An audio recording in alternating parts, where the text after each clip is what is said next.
Welcome, everybody, to Recruiters with No Limits. Always live and never scripted. I'm here with my sidekick and co-host, John Ruffini. What's up, Johnny? Last show of the summer. This is it, man. This is it. What do you think of my shirt, brother? I'm the lifeguard of job seekers. You are always up for something fun, Richard. And the throwback to Baywatch, you know, that's a classic. Which character am I? Here's a quiz. We won't go there, right? No, we won't go there. You have to be the Hoff. Like you have to of everybody. There really is no other option, really. No, there's really not. That's the only option. Just let you all know out there, I'm a little bit younger than him, much younger, but that's all good. Well, obviously, but I was just saying, clearly, that's who you're going for. And don't remember, the Hoff was a huge musical success overseas. They loved the Hoff on music overseas. Not so much here, but overseas, big music star. I know, and he had a hit. What, a one-hit wonder here, right? We won't talk about that either. All righty, so enough about Baywatch. Look who we have on the show today. Catherine McCord. What's going on from Titan Management? Oh my gosh, so much. So we've been diving. So we do people operations consulting. We've been doing that for years, but now we've been diving more into the educational aspect and teaching classes on neurodiversity, and that's been so much fun. I just went out and been doing some things with some local government groups, and believe it or not, there are a lot of government groups out there that are like really diving into inclusivity and diving into being a little bit more innovative in their interview processes, which is kind of funny. You don't really think of the government as leading that type of thing, but around here, they've been doing a really great job. So I've been doing a lot of that. And then I'm getting ready to travel internationally and do a lot of fun convention stuff. So super stoked. Good for you. That's awesome. You are busy. Usually, yeah. 2 companies and 2 shows will keep you pretty busy, which is the way I like it. Good. That's awesome. And there seems to be a demand for what you're doing. And I want to right out of the gate go into what you just mentioned, because this was a term that admittedly when we first talked I was unfamiliar with, and that's neurodiversity. Okay, we all hear about diversity, equity, inclusion, but neurodiversity, and I started looking it up and I found a few different definitions. I was trying to wrap my arms around it. Explain to us, what is neurodiversity? And I do like that you brought up that there are different definitions, because that is true. But I kind of target the original definition, just expanded a little bit. So the term was coined by a sociologist in Australia named Judy Singer, brilliant woman who is herself neurodiverse. She's on the autism spectrum. And basically what it means when you say neurodiversity, you're referring to a diagnosable or medically visible difference in how the brain processes information. So in other words, it's not, many years ago, it was more used to just kind of say how all humans think differently. That's not really the case anymore. So now it's more referring to diagnosable or medically visible conditions. So say things like ADHD, autism, dyslexia, dyspraxia, bipolar, epilepsy, anything that could basically cause your mind to process differently. Tourette's syndrome is another very common one. And the idea behind neurodiversity is that it's not a deficit, it's just a difference. There are tons and tons of studies out right now, including by some really large corporations like Hewlett Packard, that are showcasing that neurodiversity is actually a very positive thing.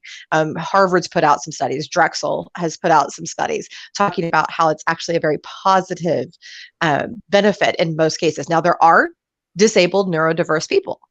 That is a thing. But you are not inherently disabled because you are neurodiverse.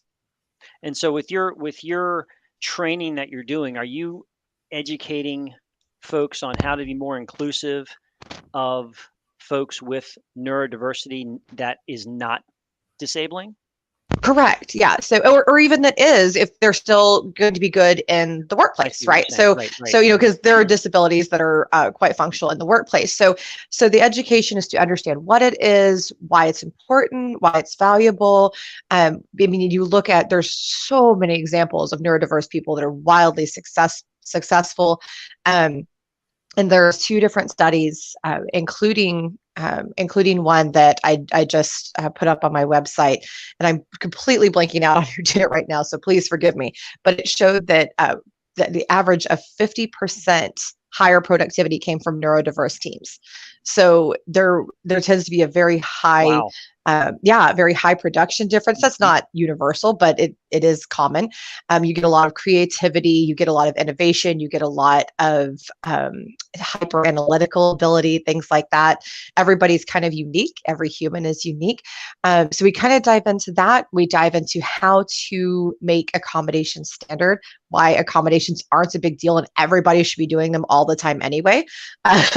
Because when between physical differences, visual differences, things that come from age, neurodiversity, all of that, over 40% of the population can benefit from an accommodation. So make them standard. We talk about that. And then we just talk about better ways to manage people in a more inclusive manner as well. So in your opinion, Catherine, why is it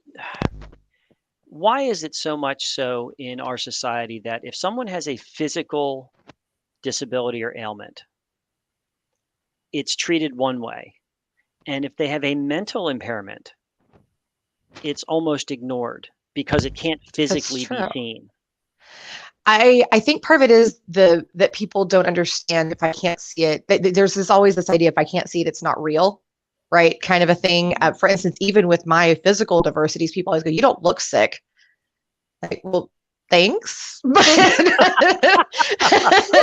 you, I guess. But I am. I have these things wrong. And I mean, my medical list will put a lot of 80-year-olds to shame, but I look relatively healthy. So, and I think also there's a fear factor, right? There's a lot of fear and there's a lot of misunderstanding. So for instance, one of the things that I talk about a lot is that I have bipolar 1, and a lot of people think that bipolar means that you're very erratic in your emotions. And that's completely untrue. There's actually very long downs and very long ups and very defined climbs and declines between those. So it's actually very structured disorder. As silly as that sounds, it's a very structured. So I can actually chart my bipolar. I can actually sit there and like, okay, here's where I am today. This is, and kind of chart it out, and I know what's coming. And different things can onset cycles and shorten them and lengthen them. But in general, it's a very structured kind of disorder. And there are different types of bipolar as well. So there's just a lot of misunderstanding. And then you have the media helps nothing, God love them, And I always tell people, like, Hollywood exaggerates literally everything. Like, well, Cinderella doesn't happen to anybody, right? So calm down. Like, they literally exaggerate everything. Stop taking it so seriously. Yep. And one of my favorite lines, and this always cracks my classes up, as I say, dissociative identity disorder, formerly known as multiple personalities. Everybody's so afraid of that. But I said, I promise you that unlike in the movie Split, none of these people are going to spontaneously grow giant muscles, climb walls, and eat you alive. That is not going to happen. Really? I thought that was real. Like, I swear to you, this is not a thing that happens. Oh. And it's so funny, but I think a lot of it is fear-based and just misunderstanding. Honestly, the medical terminology does no one any favors, because what we think of as, or a lot of people, when they say that they have a disability, it's not what people think of. People hear disability and they think, oh, you can't do anything. Yep. Well, no. Couldn't be farther from the truth. Yeah, absolutely. You know what, you hit on that, Catherine, because I have a couple of candidates right now. They're autistic and they're working in a semiconductor, putting assembly stuff together. They're the best. They are the best. They sit there all day and they do everything, and it's like incredible. And they're like, wow, can you get me more of these? I mean, seriously. There are autistic people that are great in sales, which is a common misconception that they would not be good in sales. They're wonderful. My husband is on the spectrum and he's run multiple companies. I mean, there's people out there just doing all kinds of different positions, different roles. One of my top advisors on my technology is on the spectrum. It's just different for everybody. I'm like, get to know the individual. Like, what a novel idea that when you're interviewing someone, you should actually talk to them and get to know them. Oh my gosh, I know. Like, super like that doesn't happen nearly enough. And again, it's all about, looking at that person for what they bring to the table to integrate with the existing team, and that it's always more productive if you bring multiple different types of people into a team to get different thought processes. And then also, what does our company have to offer them? That type of thing, as opposed to just, let me see if you meet all the check all the boxes on my list here. of what I'm looking for in my next worker. That's, those days, if it hasn't gone away for companies, it's going to have to, otherwise you're not even going to be able to attract people, because that's just Right. it's not the way it Right. is anymore. And I tell people, like, and to your point, you made an excellent point about you want a diversity of people. And Boston Consulting Group has even put out a study talking about you make more money because of the additional creativity, innovation, understanding your customers, all of that. But people always go, well, but this is what works the best. I go, okay, well, let's look at this. So I love sports, right? So let's say that you're like, okay, I've got Wayne Gretzky, right? And he's the best. And I want all Wayne Gretzky's on my team. Well, you're not going to have any goalies. Mario Lemieux. Let's not talk about. Okay. Look here. He's not. Is he called the Great One? No. So. And look. My dog's name is Yager. So after Yammer Yager. So I feel you on that. But Gretz is like the Great One, right? Like that's what everybody calls him. And so we're just going to go with Gretz. So, but you don't want all Gretz, right? You need the McSorleys that are going to protect him. You need the goalies. You need all of these different people on your team. And it's the same thing in a company, even on the same team of sales or IT or production or HR or whatever in the world it is. You need a variety of humans that all come together with different strengths and different weaknesses that complement each other. It's just like in a marriage. Like you don't want to marry your like identical twin. That's super boring. Like be with someone that complements you, and also weird and gross. But anyway, that's a whole other topic. But just you want that diversity. You want those varying mindsets. All that. It's how a team functions at its strongest.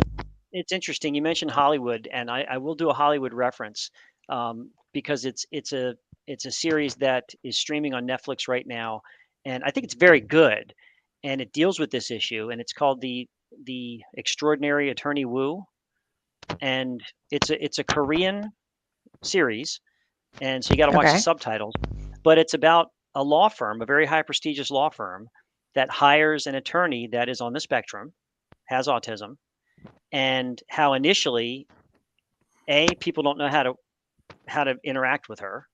B, they don't think that she should be there because it's not the place for someone like that.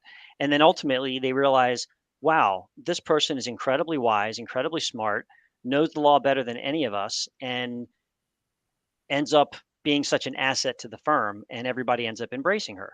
And she just brought a total different perspective. And again, you look at companies like that have the courage to say, hey, we're going to go outside the box here. We don't really care what anybody else thinks. We see value in this person, and they deserve to be here. Right. Absolutely. I tell people that all the time. It's about the individual and what they can bring and what they can contribute. And it's different for every single person. So, I've had people say, oh, well, should I target people with autism or people with dyslexia or people with, whatever else in the world, or ADHD, whatever else it is, and say, absolutely not. No. Love all. No. just target the right human. And one of the things that I teach a lot, and I just had my class that I did most recently with my local county here, they were so funny and they just loved this idea. As I said, don't picture the candidate. You always hear this, this is the ideal candidate profile. I say boo to that. None of that. Just because when you do that, you're actually creating biases in your mind. So biases are normal, right? It's a natural thing that occurs in your mind. Your mind has said, I have this information, so this is what I think. And so sometimes you have to counteract those biases. And when you actually create a bias for yourself, like saying this is the ideal candidate, you're going to shut everybody else out. So what I say is look for the problem. Think about the problem that you need solved, whatever that is, and find someone who can do that and leave it that open. Just go, this is what I need to solve. I'm going to ask you to repeat that because you cut out on my end, at least. I didn't hear that. You said look for, and then you went. Oh yeah. Look for, so find your problem, center everything around that, and find a human that can solve that problem. Perfect. And leave it that wide open. I love that. That's it. Yeah. You just leave it wide open. Just, this is the problem. This is where we need help. Let's find somebody who can do it. I love it. And you know what? We're just going to jump right into this, John. Titan ATS, which I love, Catherine, what you said. It's the human connection again. You mean, the resume, We don't want that anymore, right? How did you say that? It's like a gift wrap or something. We're like firing the resume. We're firing. Just boo to that. So tell us a little bit about the Titan ATS, because I know it's all about character and being that real person.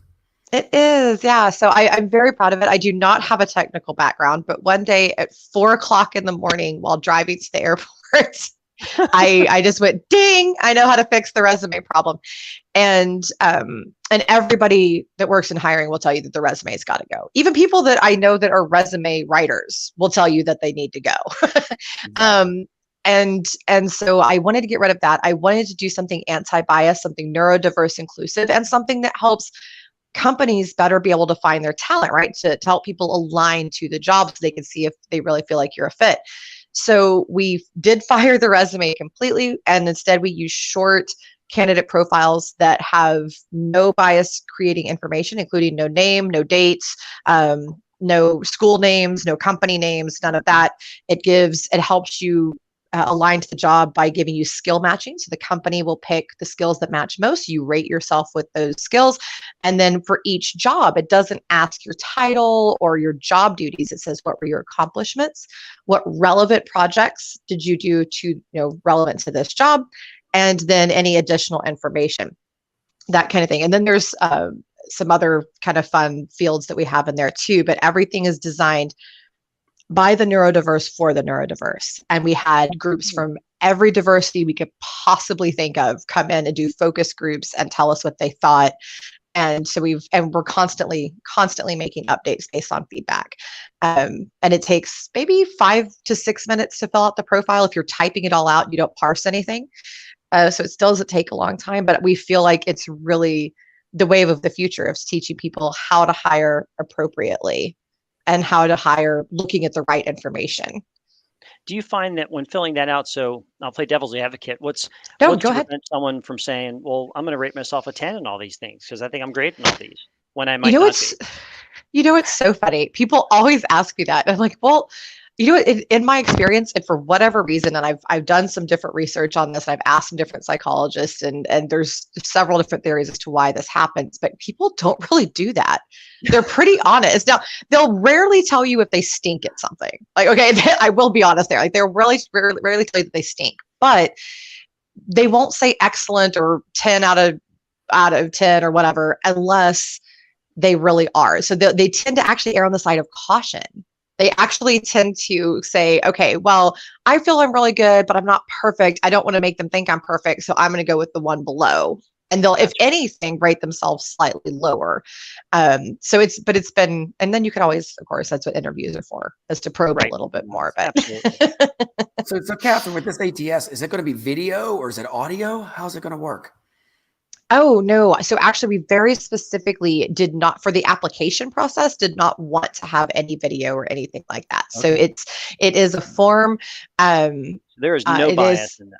No bias in this at all. And it does have explanations for every field. We've done coloring to be the most effective it can be. But however, I have had people ask me, well, what about if we want to do, a step in our video or a step with an auditory response or something like that? I said, well, after the candidate has agreed to move forward. So when a company says, hey, I want to interview somebody, right? This is somebody I'm interested in. They click the unlock button. And the candidate gets an email and they say, yes, we want to move forward, or no, we don't. So if the candidate still wants to move forward, they're told, okay, now they'll see your name and your phone number and all of that. They click yes, the company can see that, and you can move forward. And so at that point, we do have some partner companies that we're working with, that if a company wants to have some additional options at that point, they can. So we're going to be working with like Interview IA, and then Qualify, and a few others like that are going to have some kind of additional options to let people kind of showcase themselves before even an interview. But before that point, for the actual application process, no, it's absolutely non-bias generating. And videos, unfortunately, would create bias. This is pretty. This is innovative stuff. Thank you. Within the HR world. Absolutely. This is unlike what most of corporate America is doing. Changing it up. Basically any of it. Yeah. What happened was I started realizing that ATSs, they were invented in the 90s to kind of be the answer for things like Monster and Career Builder that suddenly just sent massive influxes of candidates, right? But nobody's really changed them since then. It's just like there's That's true. a few new features, but they essentially look exactly the same as they did in the 90s, which is insane to me. So as we're learning more about hiring, right, and we're making this move towards emotional intelligence and inclusion and all of these types of things, I think it's very important to evolve our technology with that, right, and to kind of keep it moving. And I've had people actually criticize me and go, oh, well, you shouldn't, you should charge more, you should do this or that. And I said, this isn't about money, this is about fixing it. I said, I mean, I don't want to go broke, but this is about fixing a problem.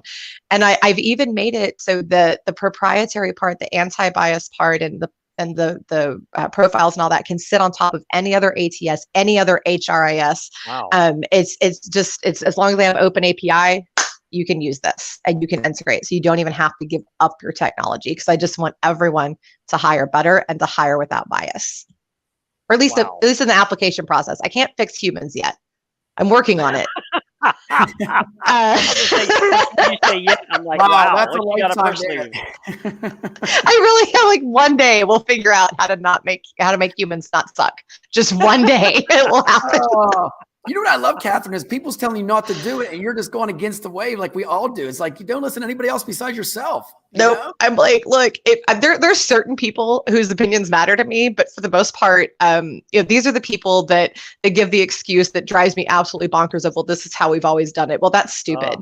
Or this is how everyone else does it. Well, that's stupid. Like if you do that, you're never going to move forward, So you just have to kind of keep innovating and keep growing and keep doing. And that's always say, I did it my way, right? I did it my way. Exactly. Exactly. And people don't tell me I'm wrong all the time. And there are times when they're right and I have to fix something, right? Like, oh, this could be more inclusive, or this should have this functionality. Okay, that I'll listen to. But telling me that I should be more expensive so that less people can use my product just seems counterproductive, when the whole point is to fix a problem. I was going to say, the whole point is to get more people doing business this way, not less. Yes. And you're right. Companies, you have to. There are some companies that will continue to exist by maintaining the status quo. Mm-hmm. They will never grow. They will never get ahead. They will never be better than their competition unless they look for ways to innovate and evolve. And not everything they try is going to be successful, but that's how you learn. Right. Yeah. Oh, yeah. I've fallen on my face before. I mean, it's definitely happened. Holy cow. Oh, yeah. And I have a class actually that I teach, a speech that I give that have both the same title, and it's called "Be Netflix, Not Blockbuster in Your Hiring." Because that is like the ultimate example of you really screwed the pooch. Like, I am going to insist on doing it this way. And now there's exactly 6 stores in the entire country that are Blockbuster.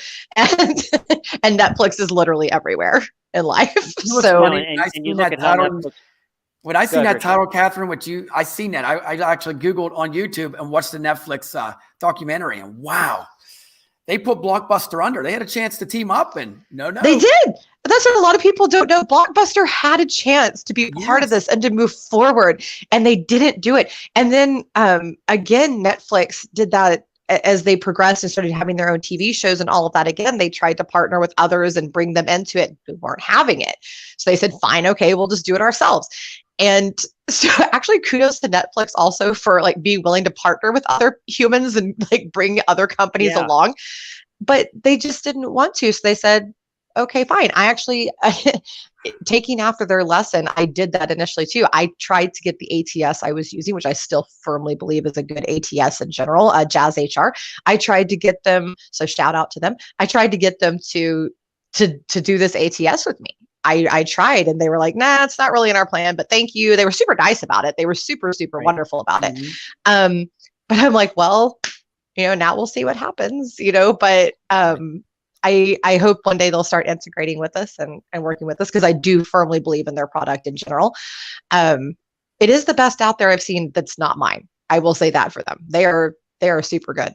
But yeah, you have to move forward, and you have to be willing to to hear that you're wrong and to learn. And that's a big thing I see a lot of companies screw up on, is when somebody comes to them and says, hey, this isn't inclusive, or hey, this doesn't work the most effectively, they dig their feet in instead of just going, okay, how can we do better? Exactly. Right. And why would you do that? Right. And nobody's right, really. Yeah. Exactly.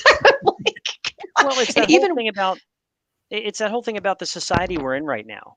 It goes much bigger. It's like, you want to get, again, you want diverse opinions and points of view. And you're not always going to see eye to eye, but that doesn't mean that anyone's right or wrong. It just means let's bring in the information and kind of evaluate and figure out what's the best course of action. We've lost that collaborative effort, and we got to get it back. One thing that a lot of people have missed about inclusion is that it's a process. It's not, well, we've said now that we're inclusive, so we're inclusive, the end. That's not it. And different people will have different preferences for terminology. And even outside of, so people think that terminology is strictly a quote issue of the LGBTQIA community, and that's not true. That's true for race, gender, neurodiversity. I mean, in neurodiversity alone, you'll have people that say, I am autistic or I have autism, and they're very strong with their preferences, and people that say neurodivergent versus neurodiverse, and terminology is always the thing, and people's preferences for how they're treated and worked with and all of that are all very, very different. And so it's a lot of flexibility.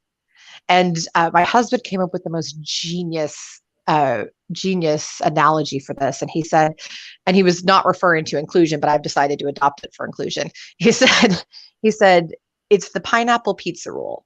He goes, if you want pineapple pizza, knock yourself out. You do you, but don't ever try to put pineapple on my pizza. And that's really what it's all about. So like, if you want to be a straight white male and not identify as neurodiverse and all of these other things, great for you. Or if you want to be a woman of color that's, neurodiverse and physically diverse and chromodiverse and all these other things, great for you too. But don't tell other people that they have to do the same thing. Let people be themselves. Stay in your lane.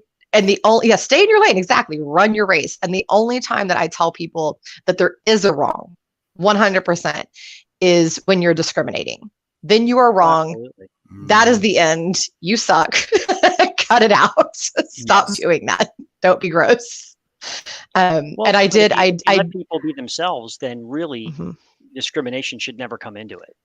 It shouldn't. No, just let people, everybody respect everybody else. Everybody let people be. I had somebody ask me recently about prayer at work. I said, if you want to pray by your little self, go on. If there's some people that want to join you off and over here where it's not going to bother anybody else, do your thing.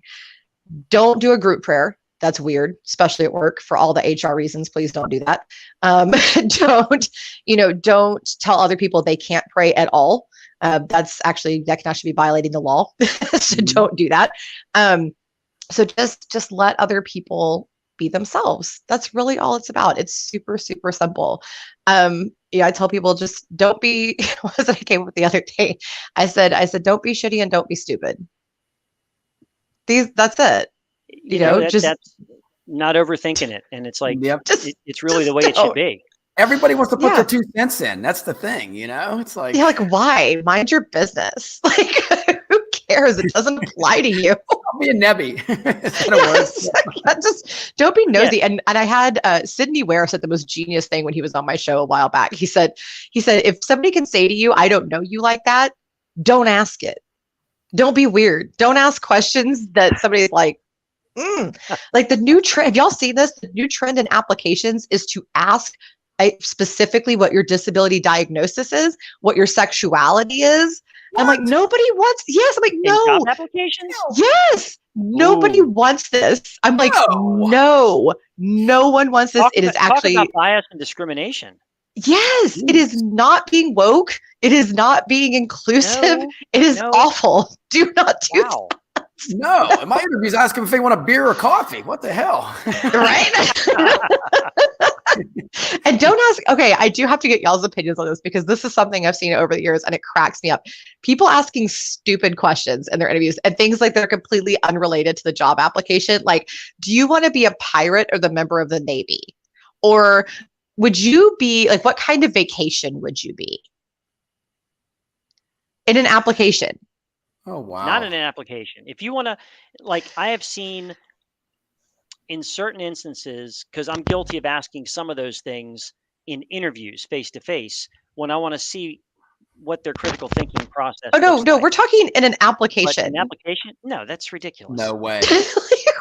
Why? My opinion. Why are you doing that? Like, why? That's so bizarre. I don't think people. We're about, man. I mean, come on, really? Yeah. Oh, and don't interview people in your applications either. Like, don't ask all your interview questions in the application. That's so lazy. Don't do that. Yep. And it's don't not be the typing appropriate while space. they're- And here's the best one. Don't be typing while you're interviewing them, put notes in. You do that later. I feel like that was so funny. So you say that. I'm going to tell on myself. I do that because I do, but I also can focus. I have a rare ability to actually focus and pay attention. So they don't ever, most of my candidates have told me they don't even hear it. I just kind of and just keep listening and talking to them. But I also don't type a book. I know how to take notes. So like I do like the secretary shorthand and then I make it human later. So that's what I'm doing. Like, it's like a quick little note to remind me what I was going to say. And then I just keep listening to what it is that they're saying. I don't type my sentences later. So to your point, yeah, don't do that. Don't like write your book while you're interviewing another human. Don't even look up at him. No eye contact or nothing. It's like just stare at the. Oh my God. That was the other thing. I was just in my class. I was just teaching. I was like, look at people, make eye contact, especially so that people can read your lips because a lot of people can't hear very well and will read lips. I said, but I should say a lot of people. There's a good number of people out there. I said, but also don't stare at people. I have had candidates call me before for clients, and then I had to coach my client on this of staring, like actually like staring. That's kind of and creepy. I'm like, calm. Yeah, I was like, don't be creepo. Like, creepo. The creepo recruiter. Yeah, calm it down just a little bit. Eye contact, but don't be right. And if you don't want to make eye contact, I guess fine. But at least like don't stare at them intently. That's very disconcerting. Wow. Don't do it. Hey, don't get a book coming out, The Creepo Recruiter, right? I like that. Yes, The Creepo Recruiter. That's actually a really good title, Richard. Oh my goodness. I like That it. sounds like I like it. That sounds like a B horror movie or something. It does. Oh my God. No, that's like one of those like D level, like, okay, where they write in. Okay, so I love bad horror movies. And a while back, there was actually one where they wrote in what the effect would have been, the special effect would have been. So it would say like, it would show the car and it would say car exploding. Legit. Wow. This had to be That's the 80s, funny. right? No, this is new. It's a movie called Velocipaster. It's as stupid as it sounds. Holy. Where'd you It find was this actually, at? I sounds love to vividly find the entertaining. dumbest movies ever. Oh yeah, I find the dumbest movies ever and watch them. There's one like called like Santa Shark that's just I've seen priceless. that. I've seen it. I was going to It's, say, I know. it's doesn't surprise me. priceless. It is stupid. Ghost Shark, yeah, like like a Piranhaconda that is just the dumbest movie that's ever been seen by anybody. But the writing in the effects, that was the first time I'd ever seen that. And I was like, that is what I feel like a lot of people do in their interview process. Like, instead of doing the right thing, we're just going to write in this thing and tell you what should have been here. And then we're just not going to do it. Yeah. That's funny. Oh my gosh. Too much That's fun. so funny. Hey, John, what do you think about everything here, man? Give us a recap and final thoughts. Oh my gosh, brother. this has been great, and can't thank you enough, Catherine, for taking time out of your schedule to be with us and educate us on all things that HR should be considering as far as innovation. I love when you said, find the people that can help solve your problems, and that's really what companies should be doing, and they need to understand that better. Instead, and we all fall into that rut of, oh, I need this type of person, and let me find someone with this skill and that skill. If we refocused on, hey, let's hire for culture and diverse personalities on our team and diverse people on our team, and let's get people that'll help us get to our end goal regardless of where they come from, if we could get to that point across most of the companies, I think we would be so much better as a universe. I So completely kudos to agree. you. Yeah. Thank So good you. stuff. Well, hey, thank you so much. Like I always say at the end of the day, it's all about, don't judge, just join. I mean, seriously, that's what it comes down to, so. Well Don't said. suck.